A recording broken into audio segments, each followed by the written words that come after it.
Greetings, dear friends. Welcome to Live Conversation, the daily live broadcast on ALLATRA TV China. Every day we travel from one country to another in order to learn more about its tradition, culture, history, and the most interesting facts.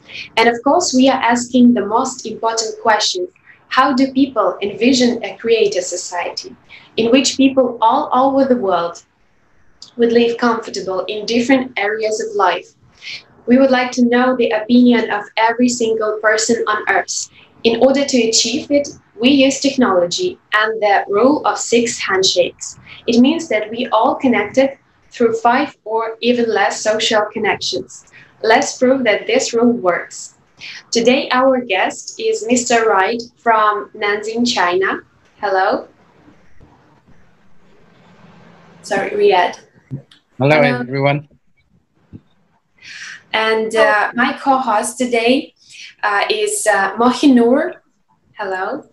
Hello. Mohinur from Uzbekistan and Alexander from Ukraine. Hello. Good morning from Mariupol.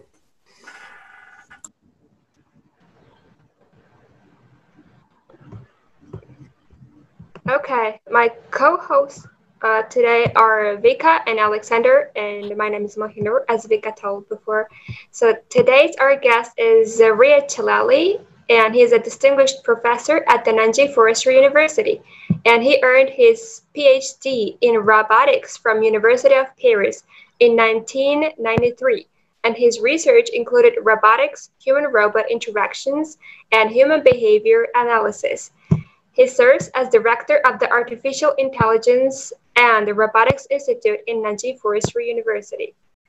So here we prepare several questions for you related to your professional sphere. And the first question would be, how did you get interested in robotics? And what motivated you to pursue this degree? Mr. Okay, first of all, thank you for inviting me. Okay, you're asking me a question that will send me back when I was a kid, actually.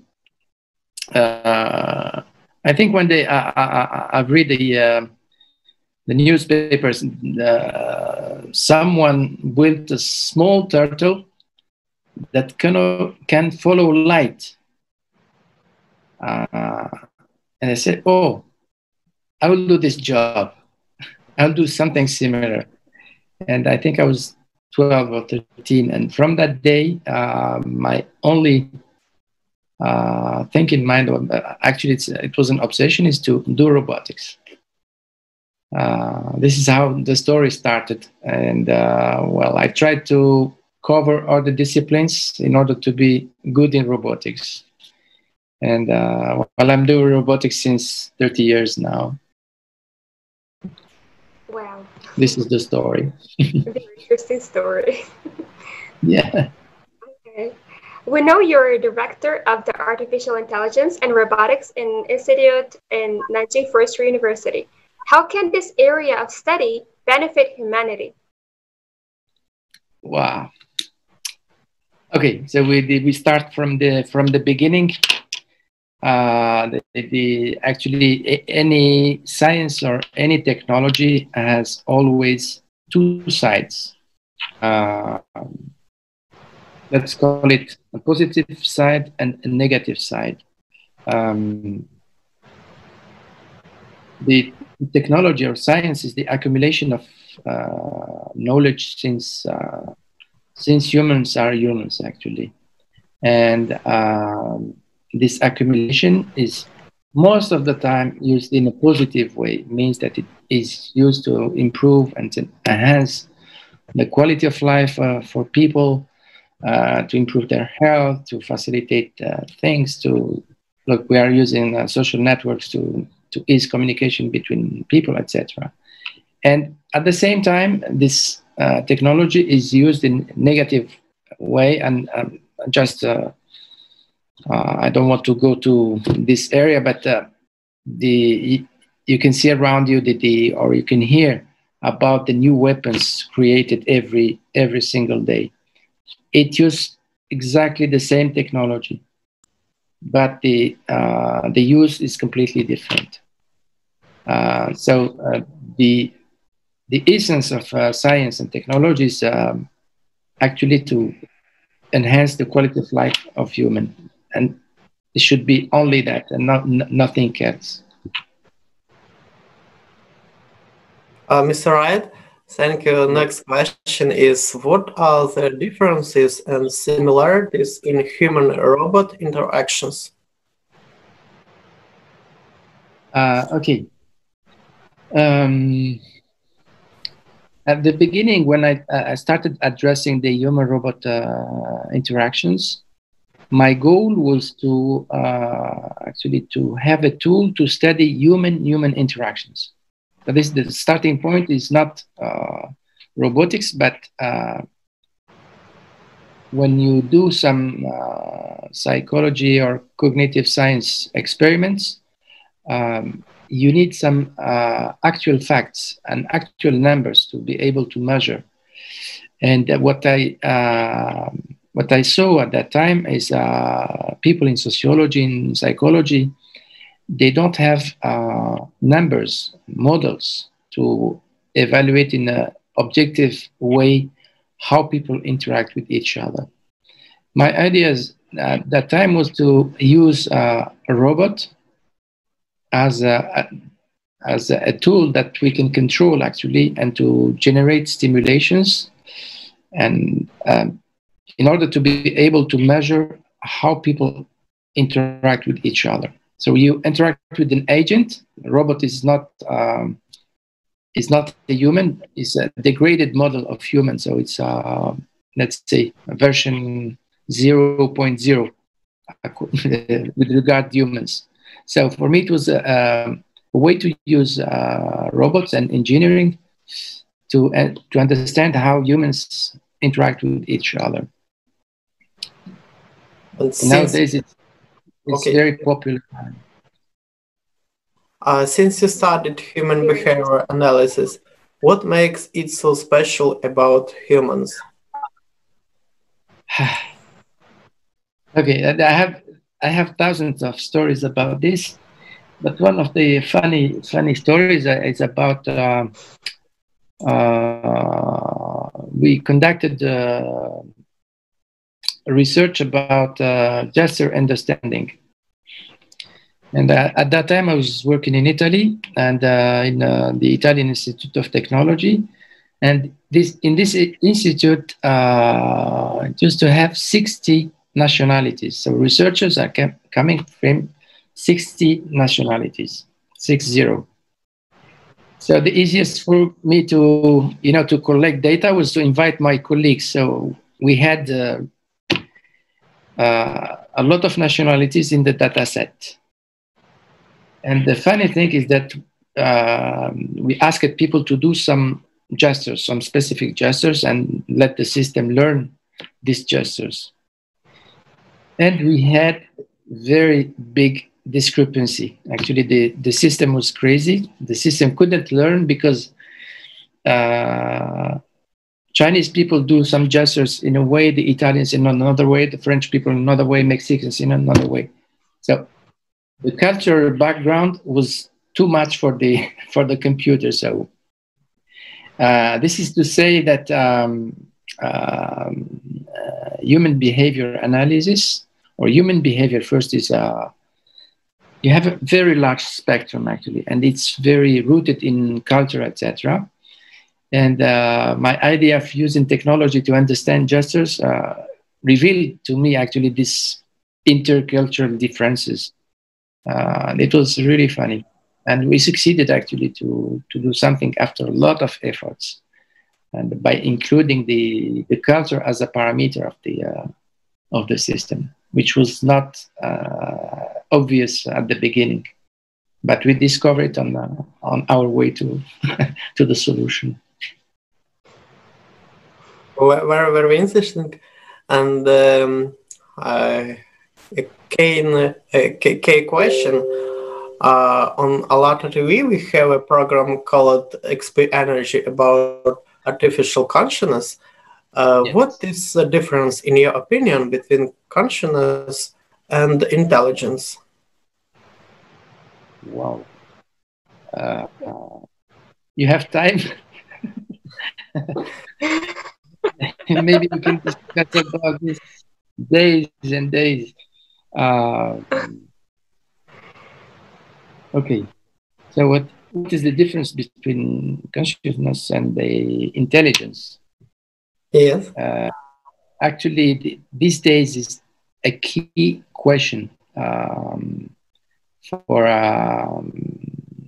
the artificial intelligence community, for instance, or robotics community. And not only I discussed with people from genetics, from neuroscience, and it's a key question for a lot of disciplines. And it's a key question because one of the key points of these questions is it's pushing us to know from where we are coming. And you have different theories actually about this. What we can learn from science is that humans are different from other creators on Earth, and they are different in the sense that they change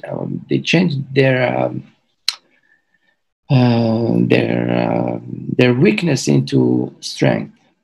We born before term actually, and this is not good because the babies are very weak. On the other hand, the brain is very plastic, so it can absorb a lot of new knowledge. So we see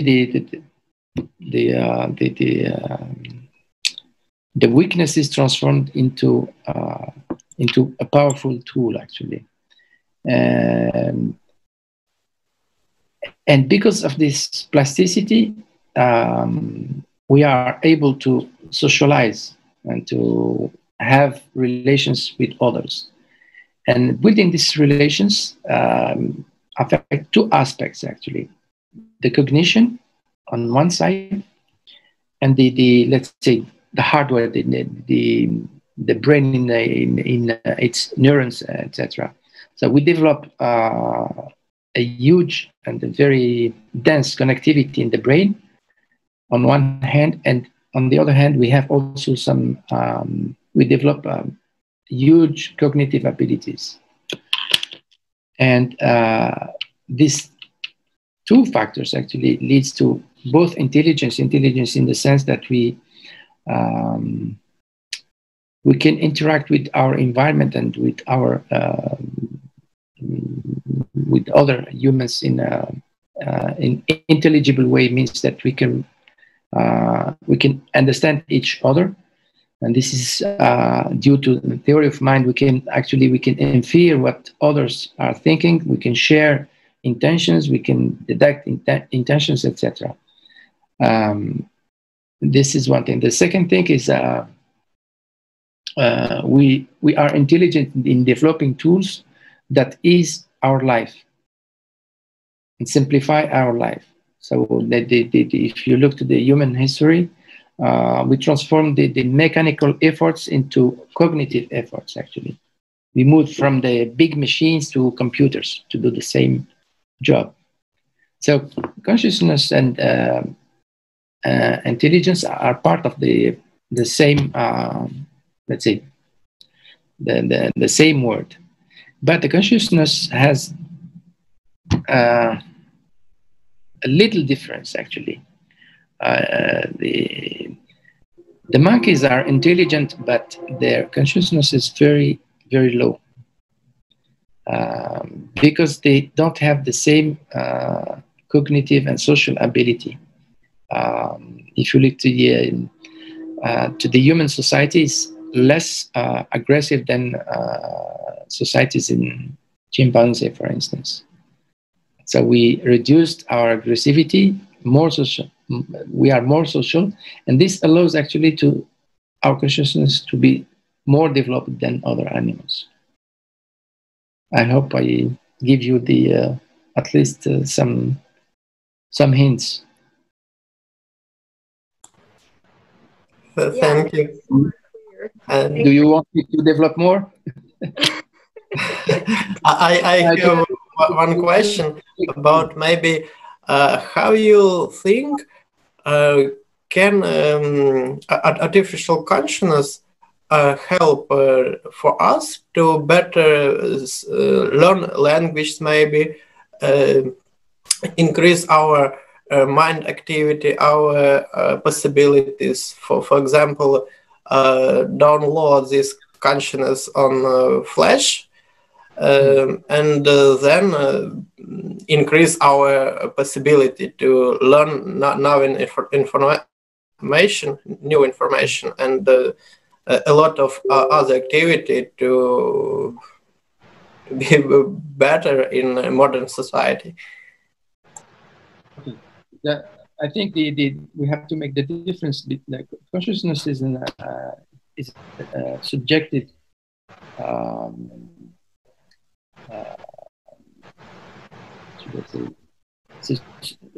It's a very subjective thing. It means that measuring it and putting numbers to put it in technological framework is not easy.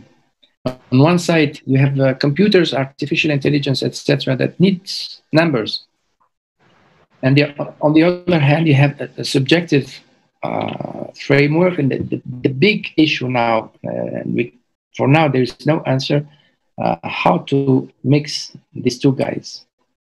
That is said, it's possible to use the current artificial intelligence into enhancing learning, etc. And we call this the augmentation. So we augment our capabilities. So we have our brain, and we can have a brain 10 times if we add some artificial intelligence blocks. And actually, this is possible. We are working on a project with people from linguistics, from psychology, to provide what we call the virtual classroom. The virtual classroom concept is an old concept, but now it's very important with the pandemic, that let kids actually feel being in a real classroom. This is one thing. Because we know that if you just stay at home and having online courses, you are too passive and you will not learn. Instead, if you are involved in a classroom, you will have social interactions with your classmates, with the teacher, etc. And we know that this affects and improve actually the learning process. If we go further, you have some, let's say, tricks. As a teacher, I have some tricks to push students to learn better. And one of the tricks, and it works actually, I tried it many times, if you push the students to create their own course and lectures, it's okay. For me, it's fantastic, because I don't work anymore. And for them, actually, the learning process is the most effective possible, because they feel like being the teacher. So they have to be very clean and very strong in constructing the lecture. And the artificial intelligence can be the guide towards this. Means that we can have a spy of these students and try to guide them in the best learning process possible. Now it will not be the core. The core will be always human, will be always the teacher, but AI technology will be an augmentation just to help, not the core. Thank you, Mr. Ryad. Very inspiring, interesting answers. Our watchers thank you for interesting topics. And Maybe our technical support can show some picture from Nanjing. Maybe we'll speak about your favorite places, your experience in So Beijing wait, or so Nanjing. Ryad is currently living in Nanjing, right? Yeah, nevertheless, he has lived in many countries in the world and he's traveled in many countries, but now he's living in Nanjing. And Yes. we prepared some image to display from the place where you live in Nanjing. And could you please show us some pictures, please, IT Sasha?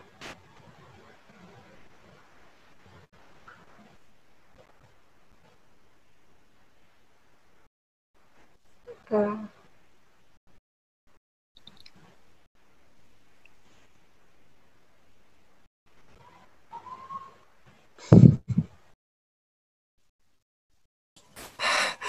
So our technical support tells that they have some problems with pictures. Oh, so we just can speak about your experience, your experience with people's. What can you say about positive side of Chinese people? What did you like the most side positive? Okay. Yeah, as who said before, I used to live in different countries, and my conclusion is, the normal distribution, the Gaussian distribution. It's statistics. Most of people are in the middle. You have the very bad people on the left side of the curve and the very good people on the right side of the curve. So everywhere in the world you have the same distribution. So everywhere you have good people and bad people, and most of people are good actually. And before coming to China, I was a bit afraid because I don't know the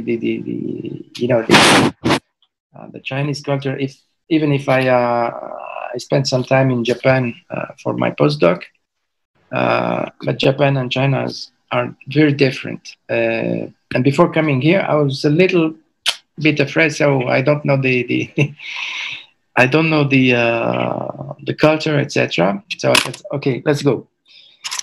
And actually, the very nice thing here is that if you're open to people, they will be very open.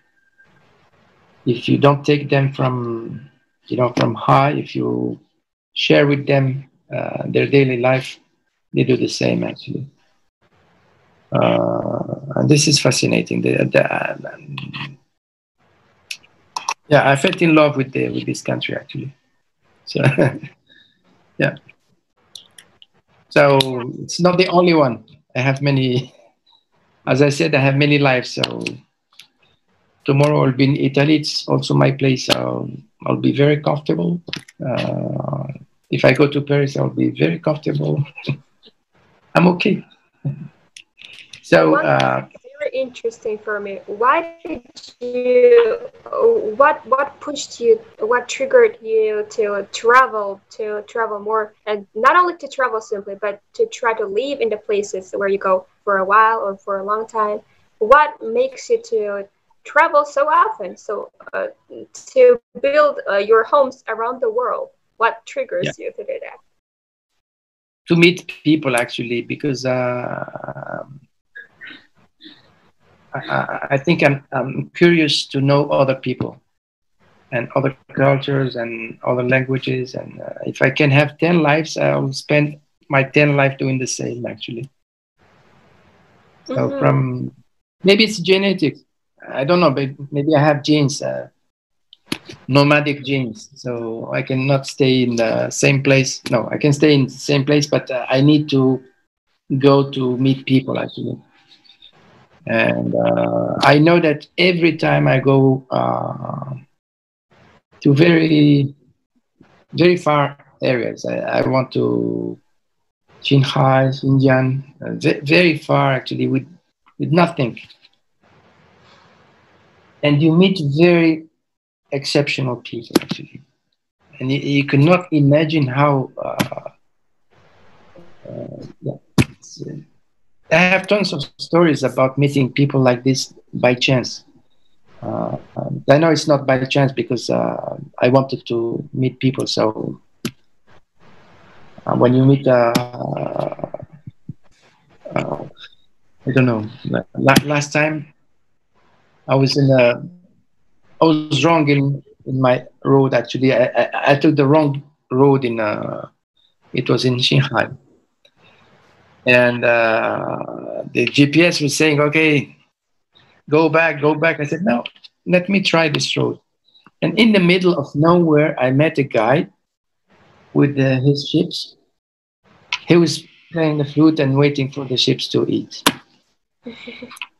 And I stopped.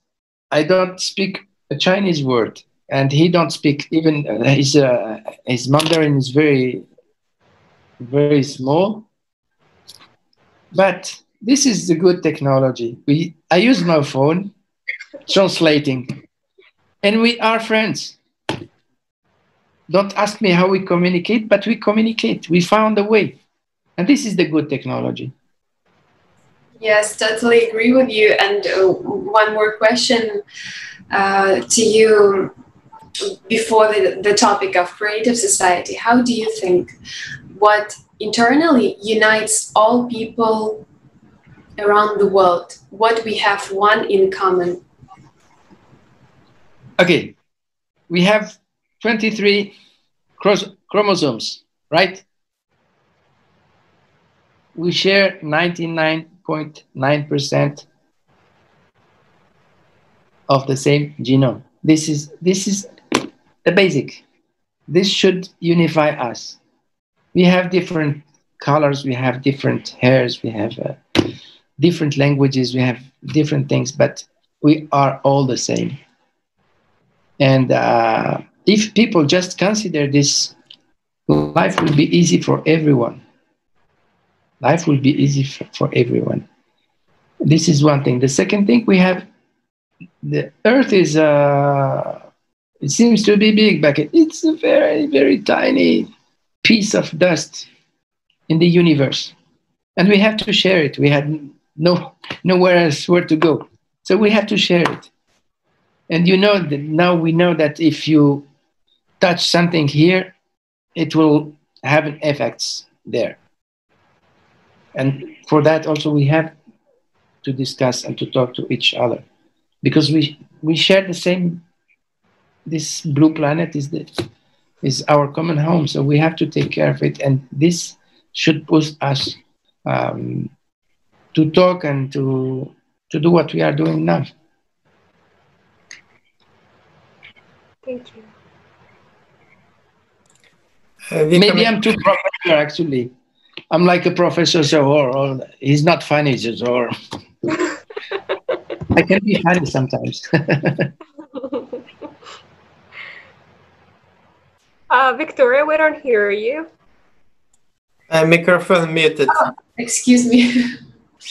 Okay, that's good that you can hear me now. We would like to ask you a question about creative society. So, how do you envision a society where everyone happy, where all people on a planet live happily, have like this comfortable, how to say, like they can live comfortably and happily. Mm-hmm. That like your loved ones, all your friends, all people on the planet would have happy life. How do you envisage such a society? Yeah. As I said at the beginning, one of the main characteristics of a human being is socialization. We are social, and if everyone can participate to this big social group, we'll be happy. Not necessarily by working. Working is just is a metaphor of participating to the society. But if everyone feels that he or she is important to the society, the reward is this is the needed reward. Actually, our brain is designed in this way. We call this the theory of mind. Actually, we see ourselves in others, and if we are social and we can help others, they will act as a mirror. They will send us a positive image about ourselves. And this is the basic, actually. If we can push toward this, whatever the work is, as I said, it's just a metaphor. It's or developing technology, or developing technologies, increasing the knowledge of all. So if every scientist put little stone in the wall of science, it's fantastic. Means he or she is participating to the society. And if everyone has a chance to be social with others, it will be fantastic, because everyone will feel, oh, I'm important to the society. I'm important to others. And others will send him back a very positive image about him or herself. If we can reach this point, it's fantastic. Thank you. Thank you for the answer. Within the project, the Creative Society and the foundations and states for building the Creative Society on ALLATRA TV China, there was an article where it describes 8 main foundations of the Creative Society. And now we can see, oh, I'm asking the IT to show the 8 foundations, please.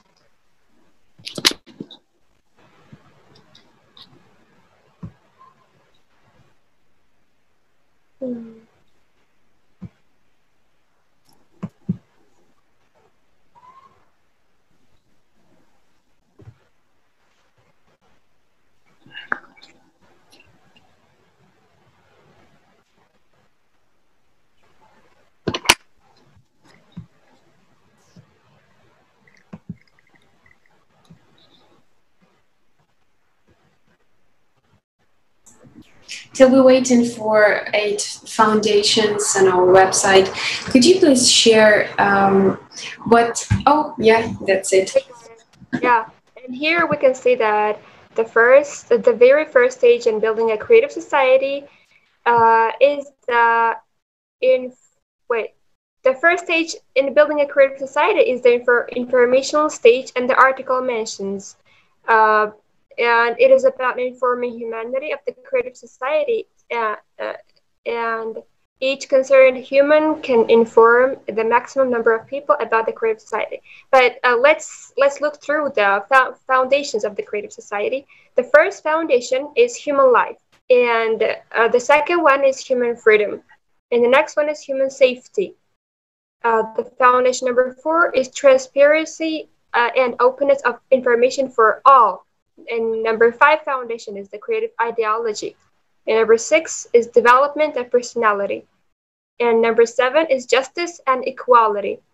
Number 8 is self-governance society.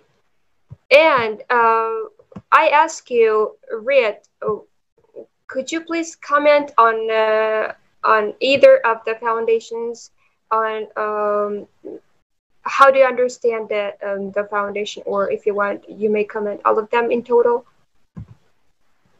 Well, I'll try to go through the list one by one.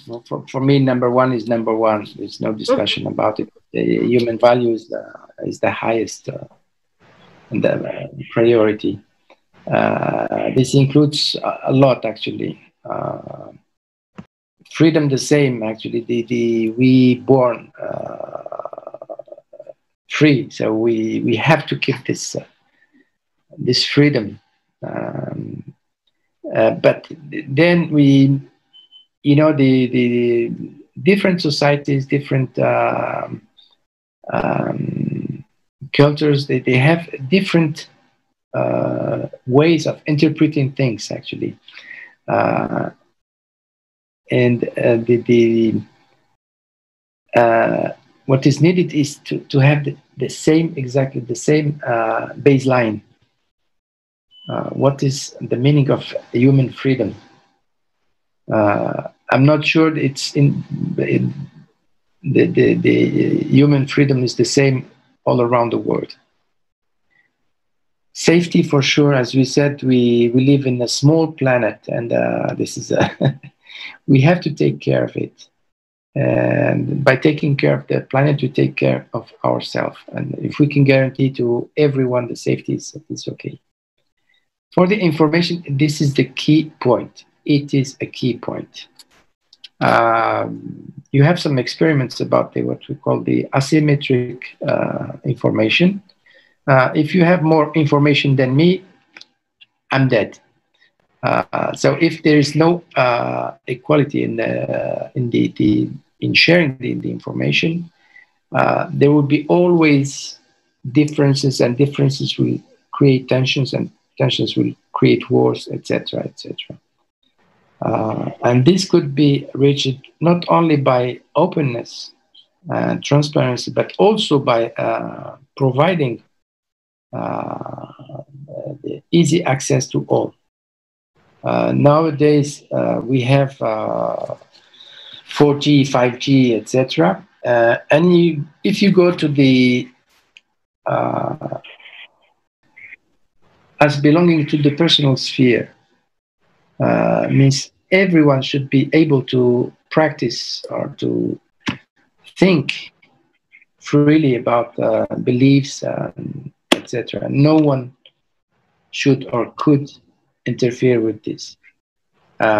This is said, we have to find a balance between the, if we are all spheres, if you take two spheres, the contact between two spheres is just 1 point. So it means nothing. So we have to find the balance between keeping this sphere, but allowing some, more interactions with the spheres. Justice and equality, this is also mandatory. I think we don't need to go deeper. The last point, self-governing society, is a key point today. Many governments around the world show they're weak and not interested in governing their societies. They're more interested in business and money than taking care of their people. And this is actually, it is a world movement. A lot of people around the world are thinking about self-governing. And I think this is the future. This is the future. Maybe not tomorrow, but it's coming. People will take care of themselves, because the actual governments, they showed that they are not at the right place. This is my comments. Thank you. Thanks a lot. Actually, this project of 8 foundations of the creative society, no, actually the project of creative society is getting involved many honest and decent people from different countries of the world, and they're actively showing, they're actually doing it and realizing this this project into the real life. And you can read it all on the ALLATRAunites.com. That is a website of this project, and you can find out more about it. And yeah, okay. So, and one more question is, what do you think? Should people should people talk more about this ideology of the creative society, and how can we share this information around the globe so that every single person would know about it? How can we share it, and what techniques or what strategies should we use to share this, let's say, vibe and information? I think the best thing to do is to try to find what is the common ground of people. Okay, this will ease the movement of unifying efforts. If we take two sets, if you have to find the biggest intersection among sets, okay, and this intersection should be the basement for the for instance, for the self-governing society. Again, ideology, you have to define it beforehand, because some bad minds will take it as a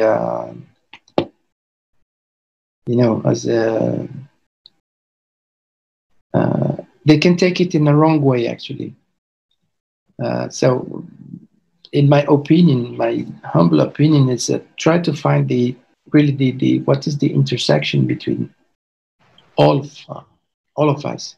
And we started actually seeing that the genome is the same. So this is a very good background, very common, very, very strong, actually, common background. So we start building on the top of this. So everyone around the world wants to be protected. Everyone wants to be or stay alive. So, and then we progress. And you will see that the 8 points are exactly what is needed. Thank you.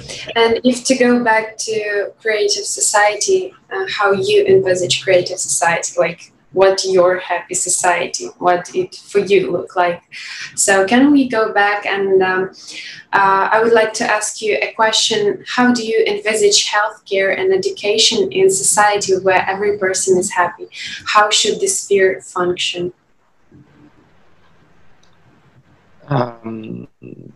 Okay, if we for all.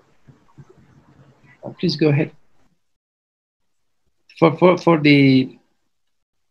For the healthcare and education, if we start with education, because what is the meaning of education? It's not going to school and learn mathematics and blah blah blah blah blah blah blah. This is secondary. The first function of the school is to make the kids social, means that they can interact in a very good way, optimal way with others. This is the first task of education. The second is, science is the accumulation of knowledge generations after generations. The science we have today is not ours. It belongs to thousands of generations behind. We are here just to add a small layer, and the other layer. The school is here to give an overview of this knowledge. This is the second role of education. And if the kids do not follow this path, they are excluded from the society. They are no more humans. So education should be free and mandatory for every kid with regard to these two aspects.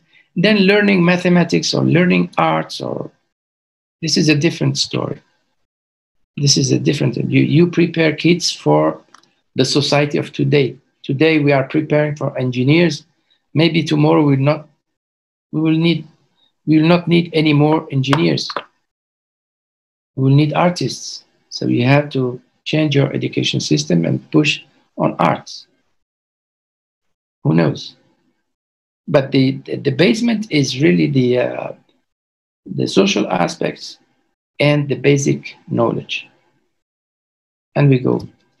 So the creative education for me is to think about these two key points and then move forward. Moving forward means we adapt the third layer of education, as I said, engineering, science, arts, to the needs of the society, not the society of today, but the society of tomorrow. For now, the society is governed by economy and industry. So we need engineers, we need blah, blah, blah, blah, blah. Okay, but tomorrow, it will change. So we have from now to think about the society of tomorrow. The work will not be the same. You will have robots everywhere doing the dirty jobs. So you have to think about new jobs, services. So we have to think about how to teach these new disciplines. And maybe there will be the new disciplines that now are not existing. We are exploring Mars. Maybe there will be a job. The title is manager of Mars resources. Who knows? You see, this is the creativity in the sense that you do not limit yourself in dreaming, but you have your feet on the ground. Say, okay, this is what I have. This is my goal, and then now open the doors to ideas. Yeah, that's the point I like the best, because for in my understanding, creative society is where everyone have possibilities to improve yourself and improve society and do anything that it's all open for people. Like all your ideas, if you want to make something for better, then we have all possibility for this. So we thank you for your time. Thank you for your opinion. It's very nice. It's very warm, I would say. So a little bit scientific and very interesting conversation. Thank you. I'm sorry, I'm an engineer, so I would love to be art. It's priceless. Oh, look. This is my... Oh, drums. Yes. Musician also. Yes. Yes. So I have two sides. So when I'm bored by something, I can change to the other way. That's nice. Wow, that's nice. So thank you very much. And we would like to ask you, who would you like to invite for the next broadcast? It's a chain of 6 handshakes. So you can invite maybe your friend, maybe your colleague, to discuss such an important topics, and we can go broader to the topic of creative society. Maybe you would like to even to say who it is. Who would you? I have a lot of friends. In every country, I have a lot of friends, and a lot of friends very sensitive to these topics. I'll contact some of them. Mm-hmm. I'm thinking about a friend of mine having similar, she's Polish and she's living in Italy, but used to live in Germany before. So we have similar, background. So I'll ask her. She's a very, very nice scientific woman, actually. Mm-hmm. Very famous. And we share the same philosophy of life. And I know a lot of people in this. I will think about it, actually, but the first thing that I'm thinking about is this lady. Very nice. Mm-hmm. Thank you, and maybe also someone from China, maybe. So we. And also, so you may invite like, lots of. Wait. Mm-hmm. You know, I'm how should I say? I'm half Chinese because I'm I'm honorary citizen of Nanjing. Yeah. So I'm considered as Nanjing Ren. Half, not full. I cannot pretend I'm Chinese. So thank you one more time, and we would like to also to mention that it's all volunteer projects. ALLATRA movement is a platform which created by people for people to create this creative society. And today we are very happy to say that everyone can join ALLATRA movement, can join this project, Six Handshakes Creative Society. I mean, 6 degrees of connection. So it's like absolutely open for everyone. Here you can see the links, the websites. You can go. You can see more information, and actually very interesting. And I would even say. Very interesting article about 8 foundation of creative society. Yeah. You may also see on ALLATRAunites.com. This is our website, and we have also Chinese website. You can also see and join. So thank you one more time. Thank you. Thank you to you. It's really fantastic. If I can help, I'm here. So. You can call me anytime, and well, I try to help you as much as I can with my with my inputs, at least. Thank you. Thank you. See you soon. See you. Bye bye. Goodbye. Bye bye.